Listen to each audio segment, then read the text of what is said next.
असरा धरा के तू भुला गइल राजा जी। असरा धरा के तू भुला गइल राजा जी।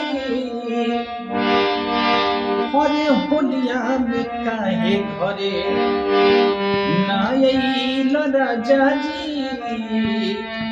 होलिया में काहे घरे असरा धरा के तू भुला गइल राजा जी। अरे की होलिया में घरे काहे ना आइल राजा जी। होलिया में काहे घरे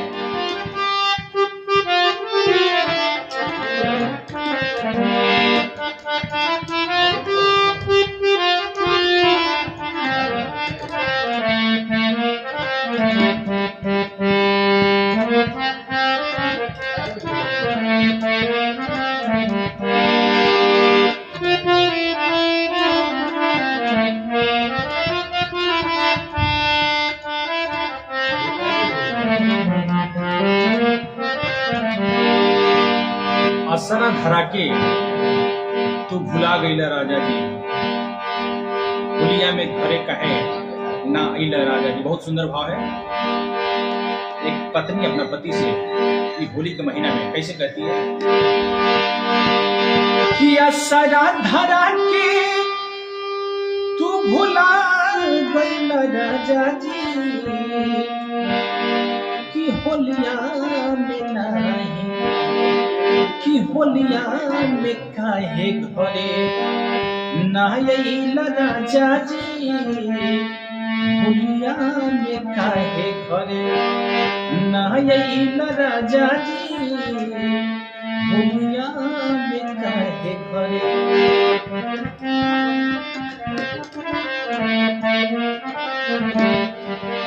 अरे कि फगुनी बेअरिया सैया बेधे आंग आंग में व्याकुल मना रहल चाहता के संग में।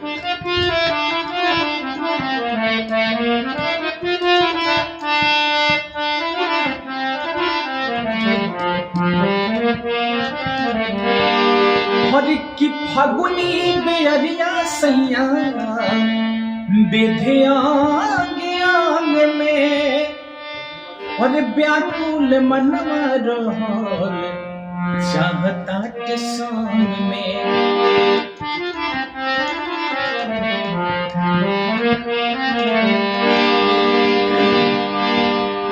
और फगुनी बेअरिया सैया बेधे आंग आंग में व्याकुल मनवा रहल चाहता वे संग में।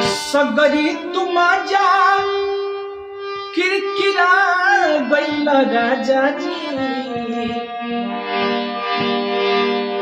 सगरी तुम जा किरकिरा गइल राजा जी। कि होलिया में घरे काहे ना आइल राजा जी। होलिया में घरे काहे सगरी तुम जा किरकिरा गइल राजा जी। होलिया में घरे काहे तू होलिया में घरे काहे ना आइल राजा जी। होलिया में घरे काहे ना आइल राजा जी। होलिया में घरे काहे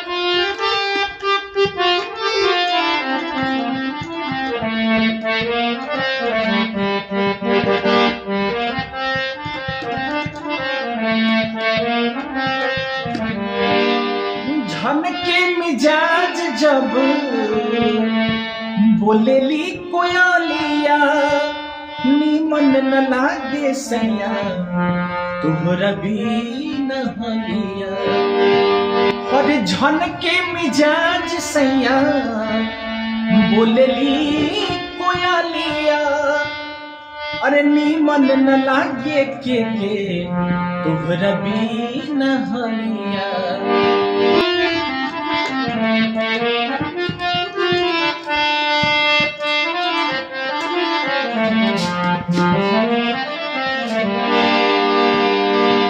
झन के मिजाज जब बोलेली कोयलिया और नीक न लागी के तुहरा बीन हलिया और लागताटे दोसरे पल भागल राजा जी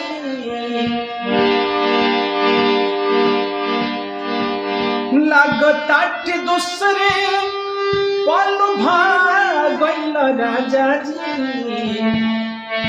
होलिया में काहे घरे तू होलिया में काहे घरे ना आइल राजा जी होलिया में काहे घरे लागताटे दोसरे पल भागल राजा जी होलिया में काहे घरे ना आइल राजा जी होलिया में काहे घरे लागत दूसरे पल भागल राजा जी